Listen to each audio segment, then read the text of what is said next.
Let's talk about hypoxia algorithm.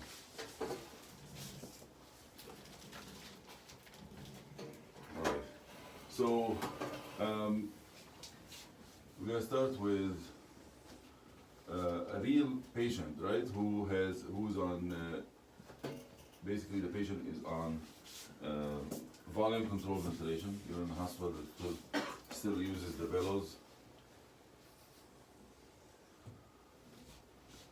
Volume control ventilation, 500 tether volume, respiratory rate of 20, peak of 15, 100% FiO2, and then this patient is having, you set the gas, and the gas is 7.27.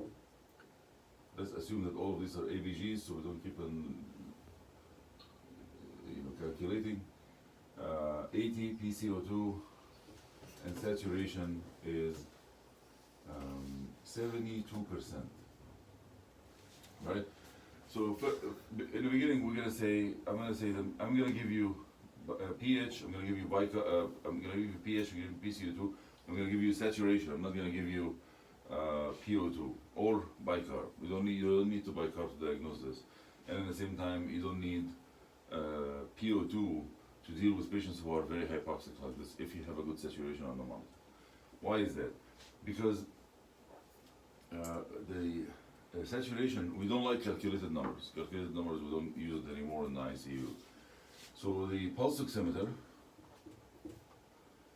measures saturation. The ABG machine measures PO2 and then calculates saturation based on the PO2. So this saturation we're not going to use.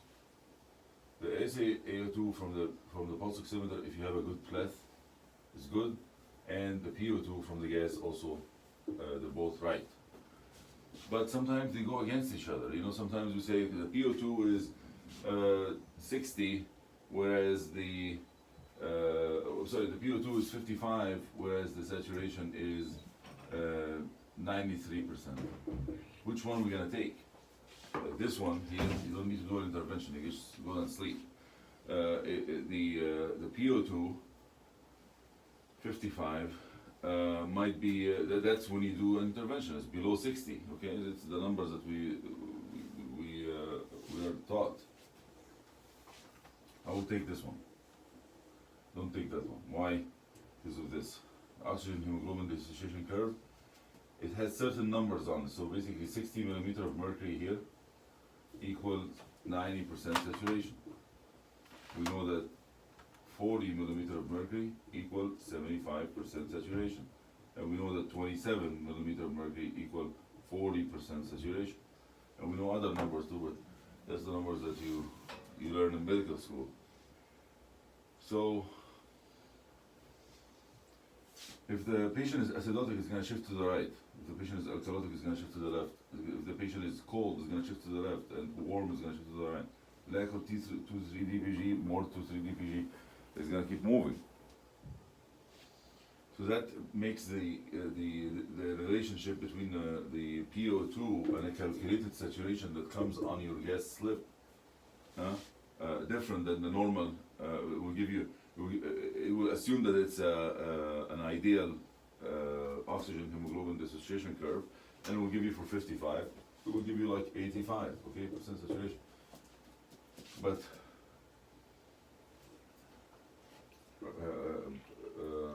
But the curve has shifted, so basically the saturation could be a little bit higher than that. And moreover, despite this being right and this is being right also, which one affects the oxygen carrying capacity more? The saturation, obviously, right?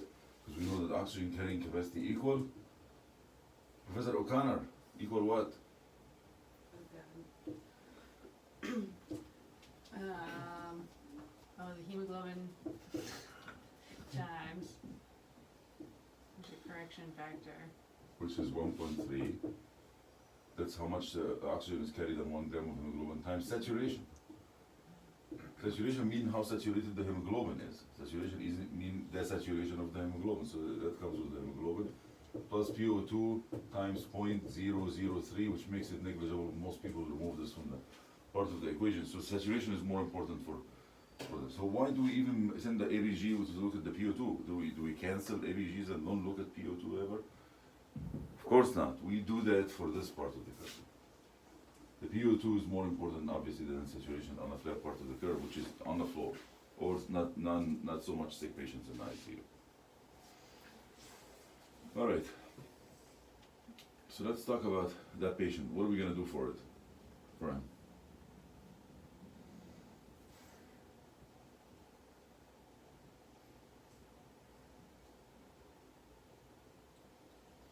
Which is gonna kill the patient first? Is it the hypoxia or the hypercarbia and the acidosis?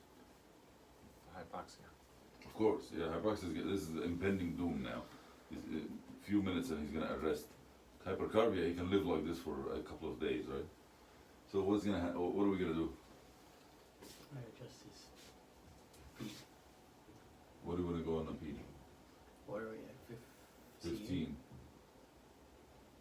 You have to go up on the beat. Go 20, 25. Okay, so you gotta go 20. That's a waste of time, Professor, because I can tell you that if you go up on 20 of PEEP on volume control like this, the plateau pressure is gonna be very high. It's gonna be more than 30 or 35. Huh? Because, you know, you already increase the PEEP and you're giving volume on top of that, then it's gonna be high. Unless, you know, the volume is gonna be much, much lower than that. Sedate, paralyze. That's here.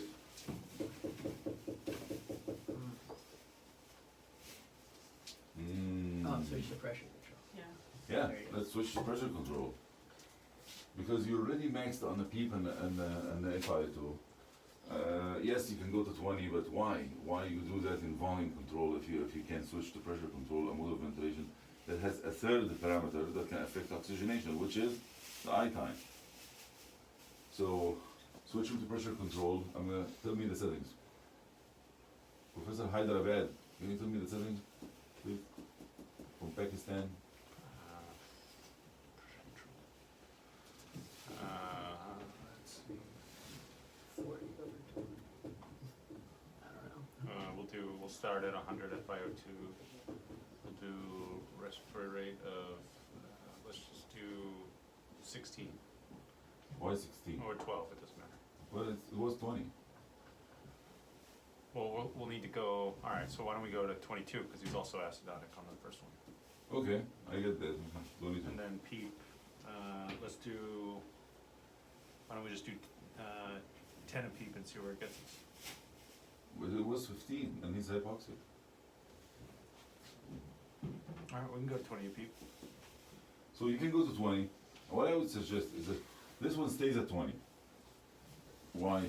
Because most of the things that you do for oxygenation on the vent hurt ventilation and vice versa.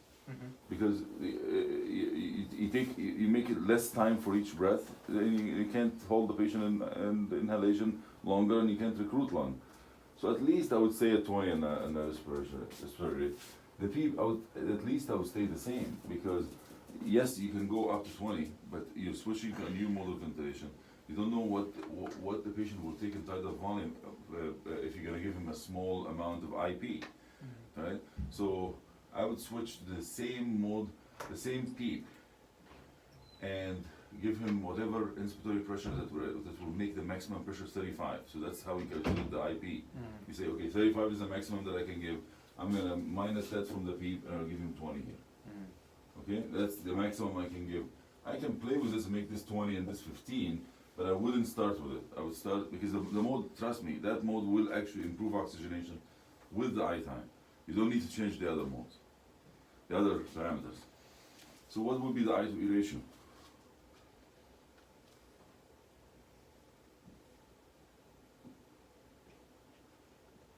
Is it 1 to 1 to 1. Yeah, the nurse is gonna ask, you're gonna say 1 to 1. Not less than 1. You don't want 1 to 2, 1 to 3, 1 to 4, because that can be done in volume control. 1 to 1 is the least. You start separating now. You know, now pressure control is getting bigger, more getting better, more important. Saturation now, or the gas comes out is 7 to 8, like 78, and saturation is 70. 7%. What are you gonna do?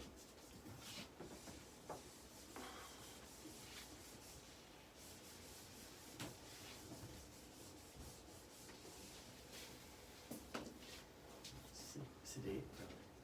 That's still too far. He's sedated. Synchronous. Synchronous. Yeah, but you have to do something more than this, more than sedate. Prana. No, Oh, yeah. Can you go up on the IE? exactly. We need to go up on the I to E, but, okay, so we're gonna go 2-to-1 I to E ratio. The nurse will call you and say, saturation is 70%. Why? Why did that happen? And the patient is discoordinated with the vent. He was fine. He doesn't like this. What happened? So when you inverse the ratio on patient who's only sedated, not paralyzed, they go crazy. They don't like it. And most of them, at least, if they have some stamina in them, right? They don't like it. They jump around. They cough.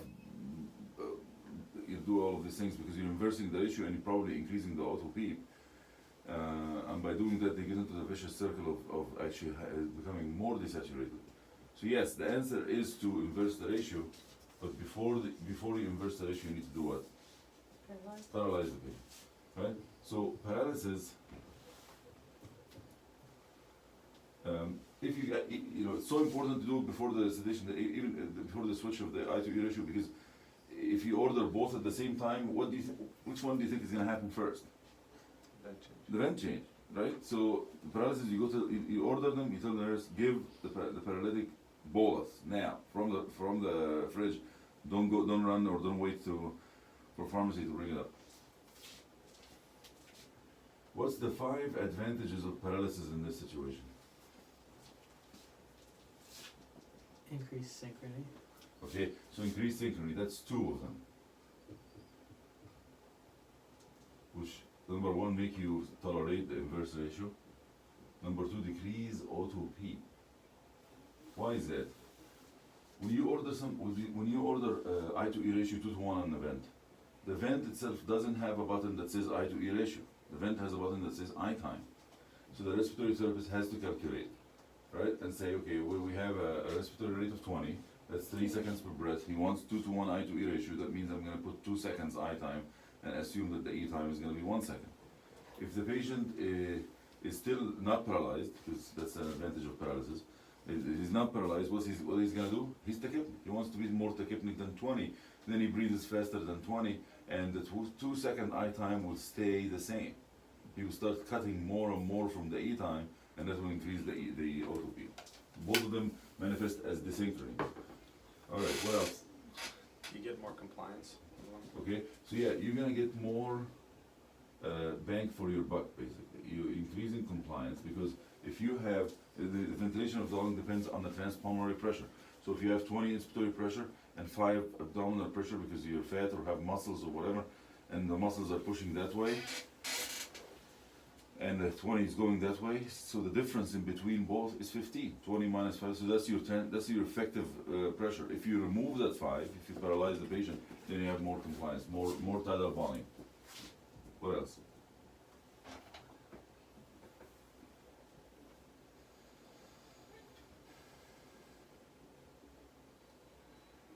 So it decreases O2 consumption and increases and decreases also CO2 production. I don't know about you, but I'm 95% muscle, 99 actually. So the amount of muscle in the body is huge. If you paralyze this amount, this large volume, they're not producing CO2 or needing O2. That by itself, without doing anything else, will improve saturation and CO2. Out of all of the things that we're gonna write today on this board, this is 1 out of 3 things that are proven to have mortality benefit. Everything else is cookbook. Everything is just like we think it helps you with the oxygenation. This was actually debated for a long time. Paralytics was always a problem. People were always talking about it. The intensivists were divided. whether it's good or bad, and you know, I was in the minority, like maybe 5% of intensivists were using paralytics consistently on ARDS patients, and the rest of the intensivists were not. Until the study came out in New England Journal of Medicine, I think it was 2009, I think it was September 2009, where they actually, it was a French group, they did a small study first and said, oh yeah, they survived, and they did a bigger study, and randomized people who are ARDS, and they chose actually sicker than the definition. So they chose people with PF ratio less than 150. You know, the definition is supposed to be less than 200, right?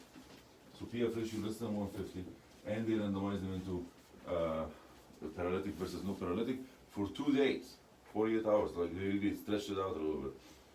And they didn't change anything else. That was the only change between them, and there was significant reduction of mortality in ARDS patients. Anything that reduces mortality in ARDS patients, we love it, because since the 50s till now, the mortality is still the same, at least according on the record. Maybe it wasn't diagnosed as much, but on the record, 30%, 30%, 30% didn't change since the 50s. So, okay, when you look at the study, it will actually tell you, or will actually give you an idea that everything that we write on this board is still very valid. This is the curve. I don't remember exactly, but basically, the arm that has the paralytic had less mortality rate. How do I, had less mortality rate in the first 2 days. And this is the arm that had the no paralytic. And then after that, the mortality rate equal. Like if you look at the end of the study, there's a difference between these two. But if you look at the curve or the numbers, the main mortality benefit was on the first day. 1 day. After that, like the amount of people, the number of people that died all the way to 28 days were the same. Which tells you what? Is that just treat the goddamn hypoxia. Just don't let the patient die from hypoxia. It's embarrassing in 2019 to let somebody die in an ICU from hypoxia. So treat that and give it to the next person, and then I promise you, we'll make the study later. But just whatever you think to improve the hypoxia, just do it and improve the hypoxia, and then the next person will be thankful. You know, we can do something now. Dialysis, whatever. Okay, so that's the paralytic. Now, the saturation, as soon as you do that, the saturation is now 90%. Improves, paralytic, blah, blah. And don't do, by the way, don't do like the idiots. There's some idiots floating around. Basically, they looked at the study. Most of those idiots come from people who hate paralytics, so they don't care about what they do. They paralyze the patient and leave him on volume control. Okay, and they tell you the study did that. Yeah, the study did that because they don't want to change two things, because it's a study. If you paralyze the patient, inverse the ratio. That's how you recruit the patient. So add benefit to the paralysis, use the benefits more than the study actually. Right? Okay, so now we're 90%. Are you done? You're gonna go to the call room now? Do you wanna attend to the next patient? Do they have COPD? Yeah. Yes. What? How is that make a difference? 90's fine in COPD. Oh, that's not my question. My question is that you inverse the ratio. Before you even send the gas, before you even leave the room, what do you need to look at to make sure that you're not going to harm the patient? The waveform, right? Because inverse the ratio, the biggest fear is you're going to cause severe auto-beat. So let's say the waveform is like this.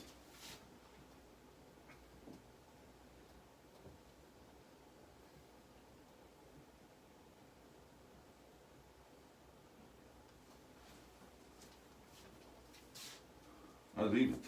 That's beautiful. Okay, let's say the waveform is like this.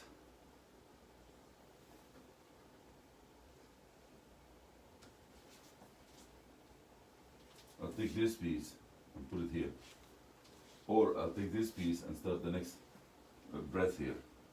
Don't let it stay here on the baseline after the exhalation. Huh? How about, let's say that the waveform is like this.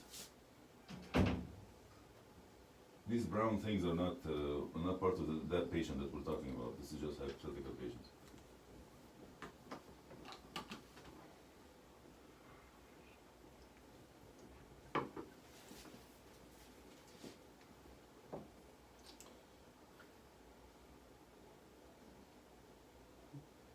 You got more than you need. But Yeah, but you're acidotic still. Yeah. So what are you gonna do? You take part of this. You just need a little bit piece here. You take that part, move the exhalation that way, and increase the respiratory rate. Right? This one you can increase the respiratory rate because you can afford, and reduce the eye time because you can afford to actually take a little bit more from the eye time. 2-to-1 is not written in stone, as we talked in the pressure control lecture, right? 2-to-1 is not written in stone. You can say no, I want 1.7 to 1 or 1.8 to 1, whatever, depending on what makes the patient have a good looking waveform. Also, another tangent here, by the way, I forgot to write it, is here. Remember we said if you're 1-to-1 eye to E ratio and your saturation went up to 77%, we're gonna paralyze you, right? How about this? Your saturation is 87%, not 77, it's 87%. I would still paralyze the patient. But if another situation, it could be another situation, the patient maybe just came off the paralysis, maybe he was paralyzed in the same admission, maybe we don't want to paralyze him again, maybe he has Guillain-Barré syndrome, maybe he has something else that would make the paralytic now not favorable. Huh? So what do you do in the situation up like this in the patient and you don't want to paralyze the patient? That's when you try. No, not yet.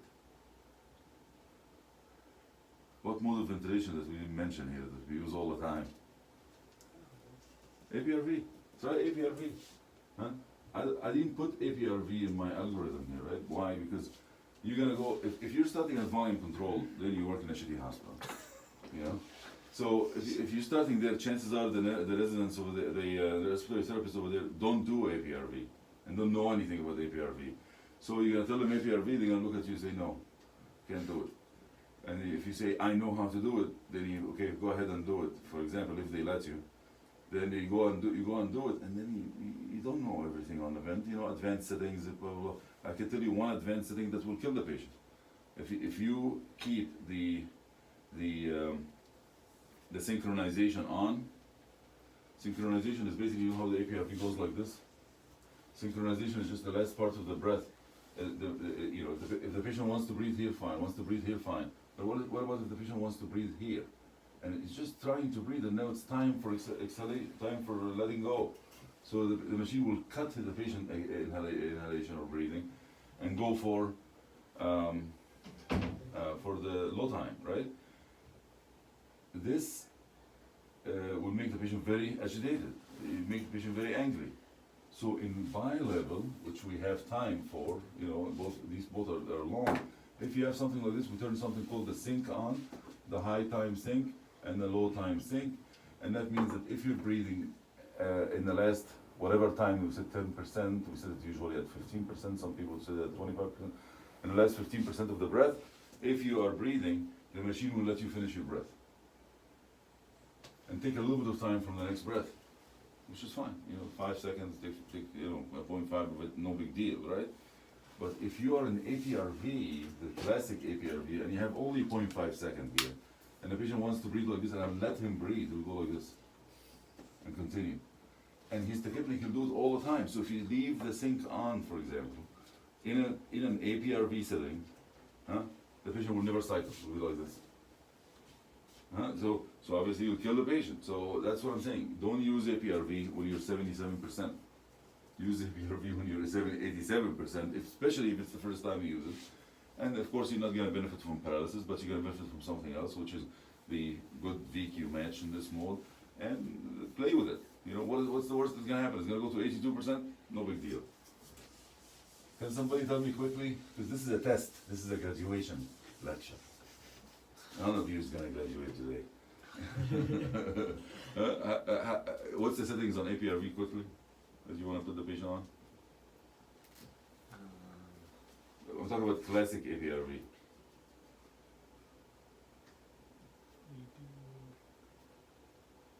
I'm at like 2/2. That's the one we use every day. That's by level. Mm-hmm. APRV is the one that's It's like very short, low time, very long high time. Oh, it's like 0.25 or something seconds for the low. The low 0.5 usually we start 0.5. with. The high we start 6. 6 over 0.5. You can do 4 because the patient is acidotic a little bit. 4, the other one is 0.5. That's the times, and the pressures. 35 usually the high and 5 is the low. And then 0 pressure support and FI to 100%. You really gotta check the auto peep on that mode too, right? Well, no, Because we that don't check the auto beep. We check the ratio, right? Oh, yeah. Check the ratio. Alright, so let's go back to our patient. We give him the 2 to 1, we paralyzed him, he went to 90%, and that's his wave flow towards it. We'll do this.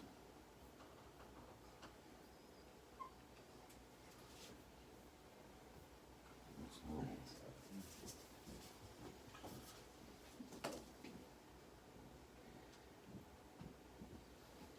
So what and we measure this, it's 35 auto peak, very high auto peak.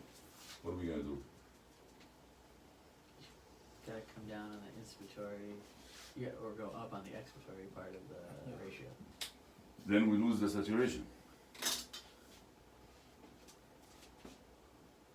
I mean, look at the hypoxia in this one here. The inhalation is just barely making it. It made it to the baseline. It didn't stay even on the baseline for a long time. If I take from it and give to exhalation, you're gonna cut it. You're gonna cut it short, and then the patient's saturation is gonna suffer. but if you give him more inhalation time, his peeps, he's gonna recruit more, and the oxygen will go up. But one is peep actually, his like total If you give him pressure. more inhalation time, Yeah. yeah. But if I give him more inhalation time, he's gonna have less exhalation time, and his problem is the auto peep. So now I gotta improve the compliance. There's no time to do anything. He's auto peep now. The question is posed to you. He has a 35 auto peep. What do you want to do, doctor? You're not gonna hear this word again next year. Doctor. When you hear it, you'll know. Yeah, come on in, upper master. Alright. Yes, you do have to give more time for this, but not by taking from inhalation. You have to reduce the whole respiratory rate. Decrease the respiratory rate of the whole thing. Then reduce it to 15, for example, respiratory rate. That will give you 4 seconds per breath. Then you can divide it according to whatever you want to divide it. You can give 2.5 seconds for inhalation. 1.5 seconds for exhalation will be more than enough to reach here, and the ratio will be whatever. Doesn't matter what it's gonna be. But both of them are gonna get extra time. Or you can give all the additional time to exhalation. You know, it looks from this wave that I need a little bit more time for inhalation, so I'll steal 0.2 seconds or something. Put it in the inhalation and put the rest of the time that is resulting from the. You don't have to do up to 15, obviously. You can go to 18 or something, just for the ease of calculation. All right, so he did that, and the patient is 7.100 PCO2. Saturation is 90%. What are we gonna do? I hate this patient. Exactly. Call the family. Dock the patient. Just dock the patient. I cocked an hour ago. You got to around it. Okay. He lived a good life. On volume control. Go back Got to him volume there. control. Yeah, for volume control. We do that. I'm just gonna load him up with bicarb. Yes, but just this is not a treatment. This is just a temporizing measure. Give him 2 amps of bicarb, and that will just keep him. So at least you have time to think, right? But the real treatment for this is 2 things. Number 1, THAM, which is not available, unfortunately, right? So think about it. When it's available, I'll send you all a text, and you'll see me like jumping in joy and say, THAM is available again. THAM is a buffer, right? It will be used as a buffer for 500 cc bottles and then 50 cc an hour for 24 hours, and that takes the hydrogen ion and gets excreted from the kidneys, and it doesn't accumulate CO2 like the bicarb. Number 2 is remove the dead space. Be careful. yeah. Be careful, look at the dead space. The place that you work in has a huge dead space on the vent. How many dead spaces we have, types of dead spaces? We have 4 types of dead spaces. Anatomical dead space, physiologic dead space, pathologic dead space, and machine dead space. Machine dead space we can do something about. So, this is the inspiratory, expiratory, this is inspiratory, this is expiratory, this is the HME filter, this is the corrugated tubing, and that's very long sometimes. This is the elbow, and the suction goes through the elbow, and then this is the endotracheal tube, this is the mouth. Anything from the mouth all the way to the Y connector here, that's called the dead space. So you can remove the HME filter, you can remove the corrugated tubing, and you can improve your PCO2 that way. They calculated the HME filter and corrugated tubing together, the amount of volume that they can hold. They put water in them and measure the water, 70 cc's in an average commercially available one. Meaning that if you're having a tether volume of 300, if you're a ArdsNet hack and giving the patients 250 tether volume, the 70 of it is actually in the tubing here, huh? Because it's gonna come here, and then the next breath is gonna push the CO2 back again, so it's a dead space. So what you do, you remove them, but before you remove them, you have to know the function of them. The corrugated tubing is useless. We don't have corrugated tubing here. I removed it so many times the respirator department says we're not buying it anymore. But the corrugated tubing, next time you look at the vent, it's going to be at least this long. So that makes people even fail SBTs.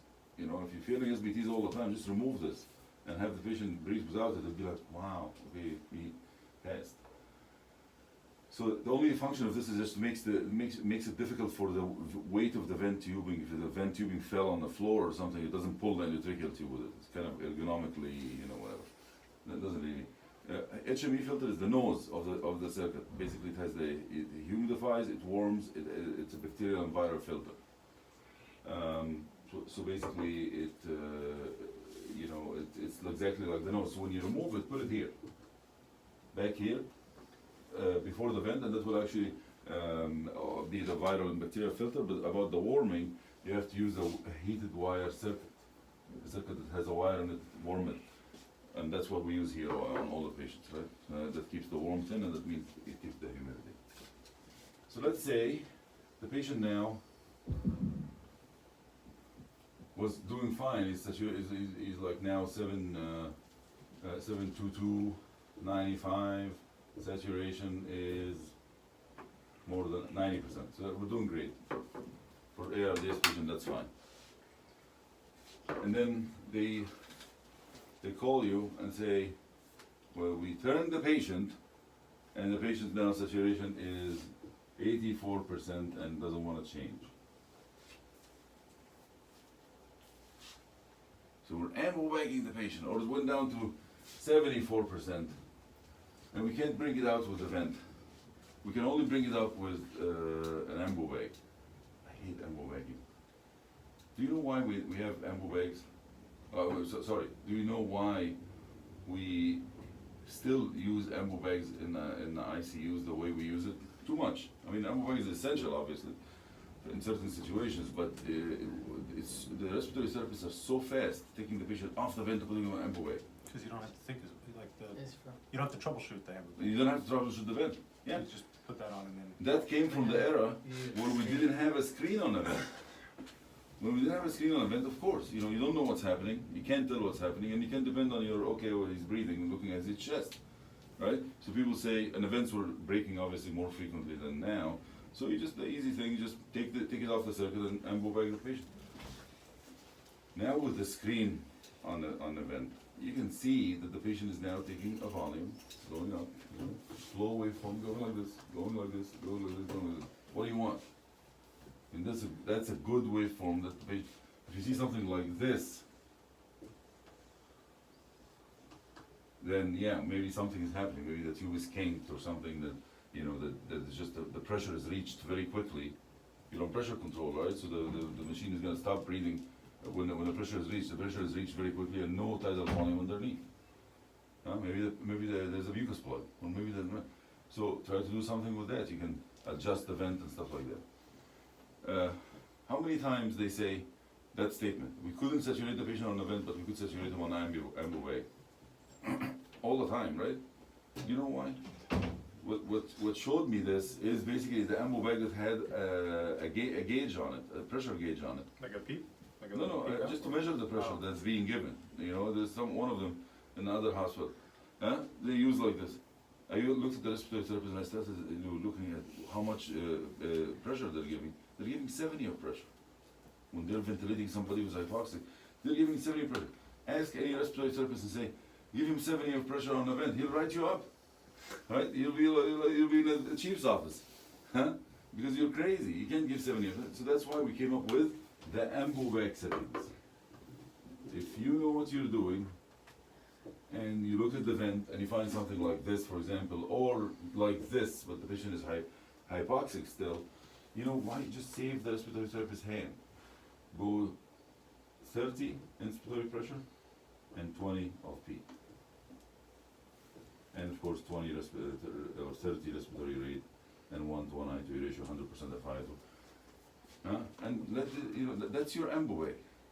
We had her pretty close to that, Yes. on 40 over 20, but it's bi-level, so. But by level, that's nothing. But this one is like maximum pressure is 50. And you keep the patient like this, and we'll see. You know, of course you're not going to keep the patient forever like this. Just keep him the same amount of time that you will have the respiratory therapist would have the respiratory therapist ventilate the patient. You know, just save the carpal tunnel. They're all having carpal tunnel now. If you give their life is like this. They go to, if they're asleep and you give them an ambu bag, you're gonna do like this, unconsciously. You'll be in the airport, it's like, oh sorry, I'm a respiratory therapist. Sorry. What are you doing like this? I'm a respiratory therapist. Anyway, so that's the ambu bag setting, okay? All right. So let's say it worked. We need to do something else and stuff like that to think about what we're gonna do for the patient. We have to stop and actually start thinking the opposite way. You know, remember when we said on the BiPAP, when you go 25 over 5 and the patient is still doing worse, try to go up on the 5 and maybe that will improve ventilation. So kind of opposite of what you're thinking, because there's one, remember I said in the beginning that everything that you do on a vent for oxygenation can actually hurt ventilation and vice versa, except in certain situations. So look at the waveform and tell me what can you do on this waveform here.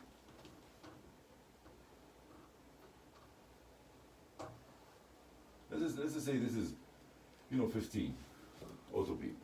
So it's fine, it's acceptable. But what can I do here that potentially will improve both ventilation and oxygenation?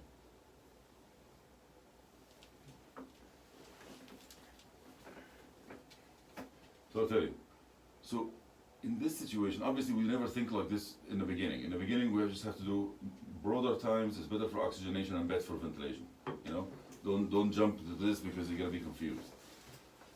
But if you're back against the wall, you have a wave like this, reduce the respiratory rate even further. And what's gonna happen is that you have more time now. We leave the respiratory time the same, but the additional time that you had from a reduced respiratory rate will be added to this. Okay? And this is additional time, additional area under the curve. So let's assume that the original tidal volume here was 400. Because that's the tidal volume that you're exhaling, right? Times 20 breaths per minute. That will give you 8,000, 8 liters minute ventilation. When we reduce that rate, when we reduce the rate, we increase the tidal volume to, let's say, 500, but times only 15 liters. That will give you what? 7,500. Okay? So we actually a little bit reduced the minute ventilation, right? But not by much because the tidal volume increased. And no injury is going to happen to this patient, by the way, because if you're thinking that this tidal volume will injure more than this, it's not going to injure because you didn't change any of the pressures, you didn't change anything. You just give him more time to exhale. In fact, less injury is going to happen to him, less barotrauma, if you believe in that. But think about it. The 400 tidal volume has to go 20 times into the patient. What is the dead space usually in the patient? For physiology, we learned that the dead space is 150. Add to it 50 from the pathologic dead space. I'm being very conservative. Add 50 from both pathologic dead space and machine dead space. That's 200. So the dead space is 200. So the dead space that's per breath. So what's the minute dead space now? In this upper one here is 200 times 20. That's 400. So basically the alveolar ventilation of this is 4,000. That's 4,000 here. Okay, so the alveolar ventilation, the effective ventilation in this example is 4,000. How about the alveolar ventilation here? It's dead space is the same, 200 times 15, that'll give you 3,000. So the alveolar ventilation here is 4,500. So the alveolar ventilation here is better than the alveolar ventilation here, despite that we reduced the respiratory rate. Okay? So it's something that's counterintuitive. You reduce the respiratory rate without changing the pressures, and you get a bigger tidal volume. But that depends on you're looking at the waveform, right? That screen is magic, right? You have to look at that screen. And what is that going to do also for oxygenation? If oxygenation were back against the wall, still, we did the ambu-vac settings, barely making it, we have to think about another way other than the traditional ways of like recruiting, by doing what? By reducing the PCO2. Do you remember the alveolar equation? How many times I mentioned the alveolar equation in this rotation? Maybe like 9 times. The alveolar equation, P alveolar O2 equal P inspired O2 minus PaCO2 divided by the respiratory quotient. Meaning that the alveolar O2 is equal to what goes inside minus how much CO2 in the alveoli, because alveoli is limited space. So the more CO2 you have in a compromised lung, the more reduction of your alveolar O2. So by doing this stunt here, you didn't take any time from inhalation, so the oxygenation is going to stay the same. You didn't take anything from the maximum pressure, the oxygenation is going to stay the same. The net is going to be actually improvement in both ventilation and oxygenation because you reduce the PCO2. Right? Don't jump to this in the beginning because it's going to confuse you and you're not going to know your direction. Just keep doing, that's why I'm giving you as an algorithm here. Alright, patient is still hypoxic. What are we going to do?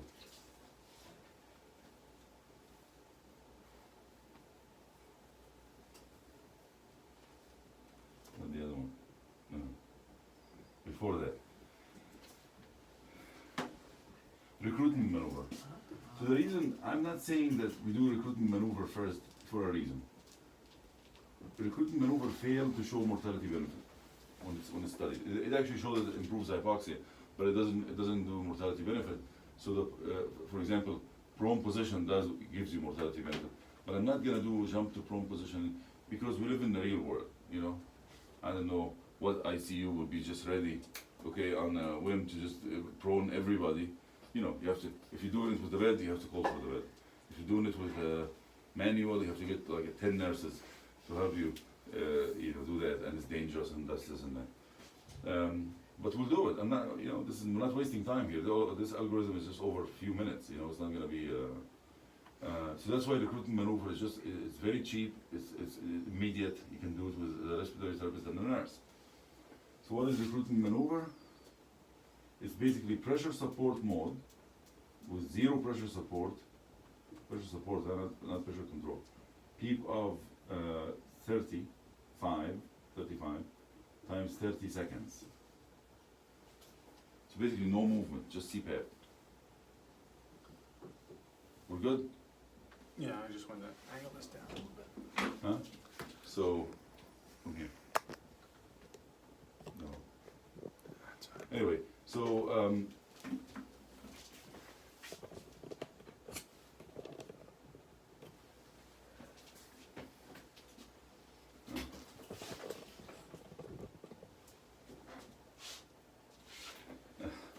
So basically, and you have to go in the room with two people, the respiratory therapist and the nurse. And those people are just helping you with two things. The respiratory therapist is managing the vent. Your hand is on the pulse, or looking at the A-line tracing, and looking also at the saturation tracing, the pulse oximeter tracing. If they disappear or dwindle, you're gonna terminate the maneuver. And also the nurse is counting the time. Okay. How does it work? By recruiting all of the alveoli. Remember we did this, drawing before for all these different alveoli in the lung: normal, hyperinflated, hypoinflated, atelectatic. It will open all of them. The time is more than enough to open all of them. Of course, it will de-recruit again,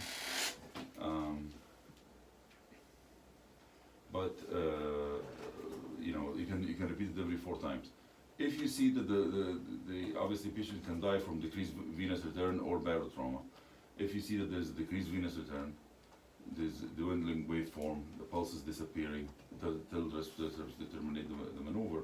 If he goes in and tries to look at my hand is sticky and the vent is not moving and the patient is dying, disconnect the patient.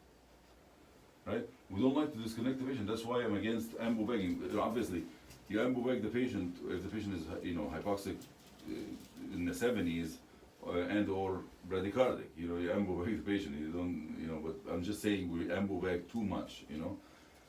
Ambu-bag, when you take the patient off the vent, how long it takes for the ARDS lung to completely deflate? 1 second or less. So by the time you do this and you put the ambu-bag, unless you have a clamp to clamp the endotracheal tube, and then and keep the PEEP inside. So it's not that easy to just take the patient off and then make the lung look like a liver and then try to re-recruit the liver again. It's unbelievable. It's horrible. Also, the maximum pressure on the PEEP valve in the ambu-bag is 25. So, but the maximum PEEP on the vent you can go to 35. So that's another difference. So here, only in rare situations you have to just disconnect the patient from the vent.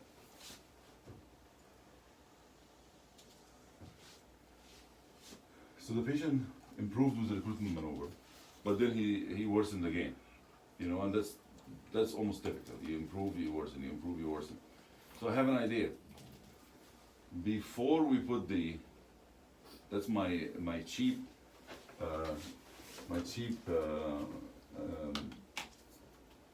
esophageal balloon.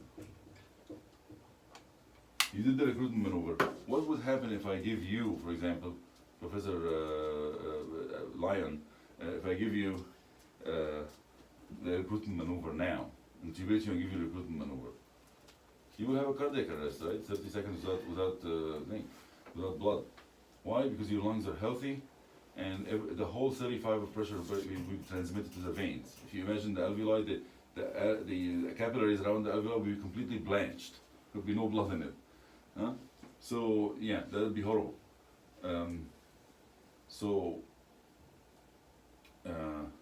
But if you do it thankfully, or like if you, luckily, when we do it for ARDS patients, their lungs are so stiff they don't drop the blood pressure. Most of them don't drop the blood pressure with this maneuver. So if I give you a recruitment maneuver and you don't drop your blood pressure, and I'm waiting for another thing to happen, I'm gonna keep the PEEP at 30 or even 35, and whatever inspiratory pressure of 25 or 20 on top of it. We're talking about 55 of pressure here. But the fact that you didn't drop your blood pressure with that high PEEP, that means that your lungs are stiff enough that you probably, if I put an esophageal balloon in you, the appropriate PEEP will be dead or around it. Right? So that's my cheap way of doing it, okay? But before we do the prone position, if the patient is still hypoxic, we have to do what?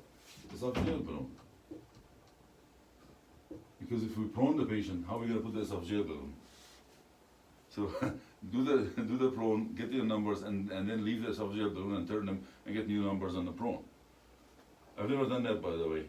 Either proned or did esophageal balloon, but in certain patients you're gonna need to do both. Or if you remember to do both, would be good. Most of the time prone is like emergency. So in this ICU we have to change the vent. We have 2 vents only that can do esophageal balloon, so we have to change the vent. So it takes time. That's why. Anyway, so we do esophageal balloon here only if we give the patient, but you can always turn them prone. So esophageal balloon, how does it work? So let me start from the beginning. how this appropriate PEEP came about. And I think you gave them that lecture. So I'm not going to spend too much time on it. As Professor, the junior talent said, is basically the first one is just to go by the saturation, which is horrible. That's horrible. Second one is to go by static compliance, which is also horrible. It takes time, and they recruit the patient. Third thing, you go by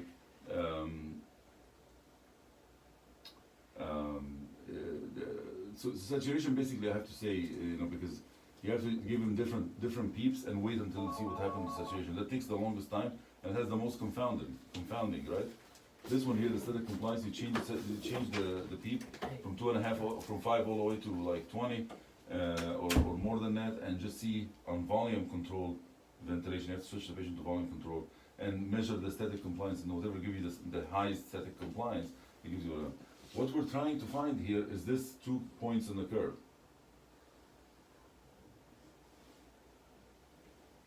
This point here and this point here. This is the pressure, this is the volume curve.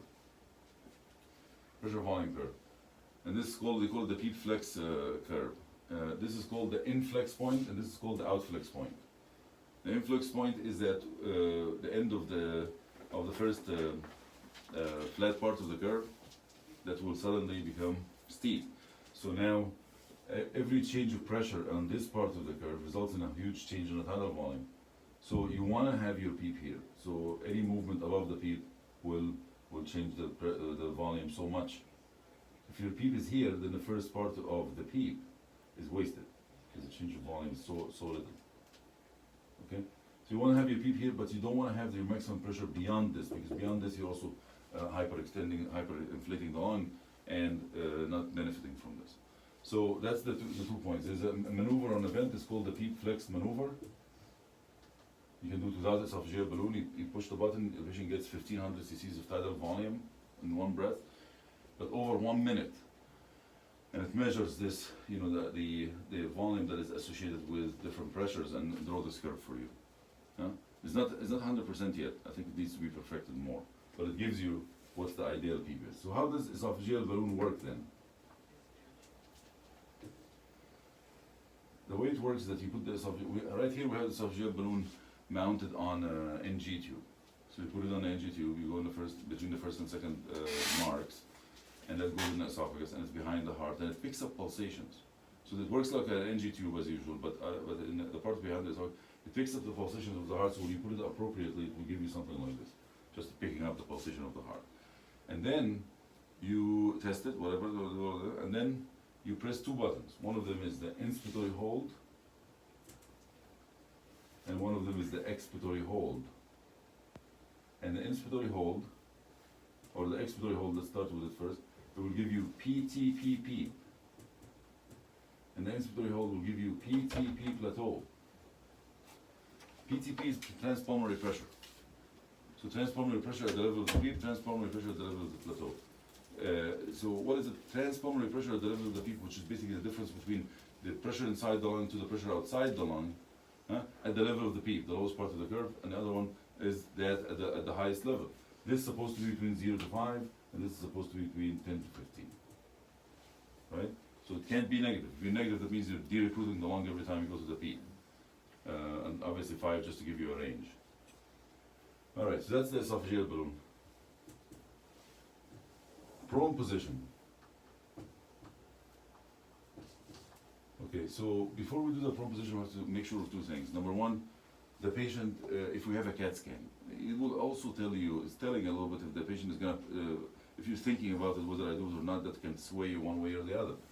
If you do a chest X-ray is gonna be white. In ARDS, the whole thing is whited out, right? If you do a CAT scan in ARDS, it's supposed to look like this. More dependent disease. If it looks dependent disease, then prone is gonna help. If it looks like the whole thing is whited even on the CAT scan, be aware that this prone position might not work actually.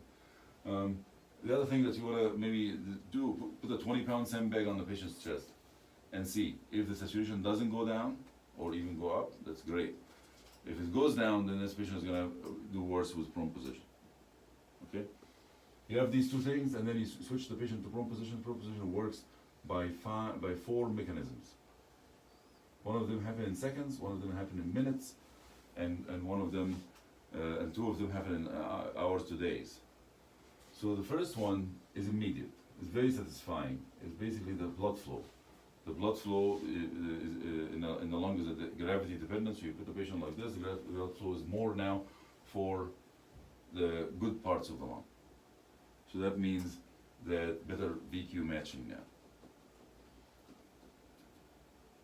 And that's immediate improvement. And then within about few minutes, the respiratory therapist will come to you and say, he was doing fine, but now he's not doing fine. Why? Because of the secretions. Secretion will spew out of this, going into the endotracheal tube, and you have to suction every 5 minutes for 30 minutes, because this way you improve it by secretion management. So oxygenation will improve that way. And then there's two other things. It takes hours to days, which basically, number one, you're compressing less lung here, the more lung in the back, so less lung is compressed here. And number two, you are pushing on the upper, in the beginning, and anterior parts of the lung, and that actually forces air to go into the derecruited parts here and open it up. That will give you lasting improvement. This is another one that we talked about that has mortality benefit. It was also studied in a big study from France, for some reason, and they actually only did patients who have less than 100 PF ratio, so even lower than even sicker than a paralytic patient, and they have to recruit them within the first day, and the protocol is to put them on prone position for 16 hours per day, and then back on their face, back on their back for 8 hours per day, and you repeat that for 5 days. That protocol is amazing, because what people do usually is that they wait till the end, last ditch effort, and then they prone position and they don't benefit from it. This actually makes you benefit from the prone position. We've done it multiple times. It actually works like, and by the way, the prone position doesn't have to be like this. You can make him Trendelenburg also. You can make him reverse Trendelenburg, depending where you think the consolidation is. All right, so that's the prone position. So didn't work, or it worked and not worked, or whatever, the patient's not doing it. What are we gonna do? Maybe high frequency jet ventilation or high frequency oscillation. I don't think we should do that, because it's been so expensive, and it actually shows in adults that it doesn't work. It works in kids all the time, but it doesn't work. This one here, just so you know, 250, if you go to Tufts or Mass General, you're gonna find them, so you might see them, you can get exposed to them. 250 beats breaths per minute. This one is 25 breaths per minute, and what it doesn't allow the patient to exhale, and basically just change the CO2 by just one molecule pushing the other. All right. Now, if this doesn't work, what are we gonna do? We have to start doing crazy stuff now. What are we gonna do? We're gonna call the family? Pulmonary vasodilation. Yes, pulmonary vasodilation. So we're gonna use. So basically, if you can do inhaled prostaglandins, you can inhale nitric oxide.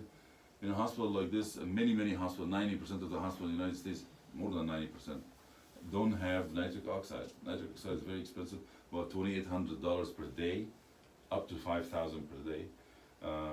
And when they studied nitric oxide, it showed that it improves hypoxia, but doesn't have mortality benefit. So it's not a joke. You have a very expensive treatment that doesn't give you a mortality. How does it work? It works by this. Do you guys have an ibuprofen? We don't. You don't? Okay. I'm applying for it, by the way, in pharmacy and therapeutics, but everything. It's not that expensive, by the way. It's $600 per day. That's why I'm applying for it. Yeah. So if you have the lung like this, and you have, this is, what do you call this? Dead space or shunt? That's dead space. That's dead space, that's shunt. Okay, so I'm just giving you the example. If you inhale nitric oxide or anything that is inhaled, where is it gonna go? It's not gonna go here. This is closed. It's gonna go here. So when it goes here, it will be absorbed here into that vessel, and that vessel will dilate a little bit. And when that vessel is dilated, where is it gonna get the blood? There's limited cardiac output, so it's gonna get the blood from this vessel. So the vessel is gonna become less dilated. So just by inhaling something that dilates the vessels, will actually improve both dead space and shunt. So that's the idea of nitric oxide, but the studies didn't pan out. It just showed improvement in hypoxia with no mortality benefit, so that's why nobody's using it. So that's why I use inhaled nitroglycerin, right? Now it's just a protocol that we came up with. I was saying before, I always say, I met an angel. I was at a conference eating lunch, everybody's like, doesn't care about the conference, just keep eating lunch. And I found somebody, hey, I'm so and so from England. I use nitroglycerin, inhaled nitroglycerin instead of nitric oxide. I said, why is he looking this way? Look, he disappeared. I don't know his name. I don't know. Does he still talk to you from time to time? And I talked back to him too. Sometimes he's on the TV. Oh my Sometimes I hear god. him on the radio. Oh my goodness. Yeah, I'm scared. I'm very scared. I see the guy disappeared for real. So anyway, I took his protocol. No, he left me with this. So I had to come up with a protocol, right? I'm going nuts. So I said, where is the protocol? Nobody has any protocol. So I looked at literature. There's two pieces of it, one from India and one from Turkey, and one from dogs, working on that's the only literature we have for nitroglycerin inhalation. So I didn't like any of their protocols, just like one time and stuff like that. So what we did is that we said, okay, we're gonna give him, as if we're giving him IV nitroglycerin, the same dose but inhalation. And when we calculate that, it will come like this. We put 20 cc's of the 200 mics per cc nitroglycerin and put it in a nebulizer, and nebulize that at 6 liters per minute nebulization. That will finish the 20 cc's in 2 hours. If you calculate that, it will come out to 30 mics per minute, 30 mics per minute. And use it. If it doesn't work in 2 hours, it's not gonna work. Okay, so try it. It works most of the, I would say it works 50% of the time. It doesn't work all the time. Maybe because we use it late, but but it's worth a try. What's the other crazy stuff we need to do? We need to look at the mixed venous O2. So, if you believe me, this is the heart, this is the lungs, these are the tissues, right? The blood is going out from the heart as Professor Hyderabad has 100% saturation, right? 100% saturation in your arterial blood. You're not taking my COPD into account. We'll assume that you don't have that, and you didn't have any cocaine today. So 100% saturation. What's your mixed venous O2? 75%, that's the normal. So the tissues are using 25%, right? Sucking 25%. If you go to the gym today, what will be your PCO2? What will be your mixed venous O2? Probably like 60, 65%. Yeah, so it's gonna go down. You're gonna play, and it's gonna go down to like 50% or something, right? What will be your arterial saturation when you're coming out of the gym? Of O2? Yeah, Normal. normal. Why? How did that happen? The lungs are full of new and ability to recruit new volume and new things and new units that can actually recruit, bring back your oxygenation even from 50 to 100% because your lungs are healthy. But if you have bilateral pneumonia or ARDS, and you go to the gym and play like this, you have to stop because your oxygen saturation now is dropping. I like the guy who has ARDS who's going to the gym. Yeah. So that's why when I was young, they would tell us in the Bellevue ICU, they would say, never let the patient who has ARDS has fever. Don't let him have fever. Because fever is like going to the gym. If you make him have fever, the tissue is going to extract more. And if I'm already struggling and I have 90% saturation here, just barely, we just did all of these things, and the patient is fine, 90% saturation, and he's 75% here. And he has fever and drops the 75% just to 70%. The tissue is just used 5% more for the fever. This will drop 85%. And what is the resonance will say? Septic emboli. No, it's not septic emboli. It is not septic emboli. It's just more, the patient is using more oxygen and he doesn't have the capacity to adjust, right? It's fixed. I'm going to do So, that tonight. Huh? I'm going to call it. I'm going to do that. Septic Septic emboli! We're like, yo!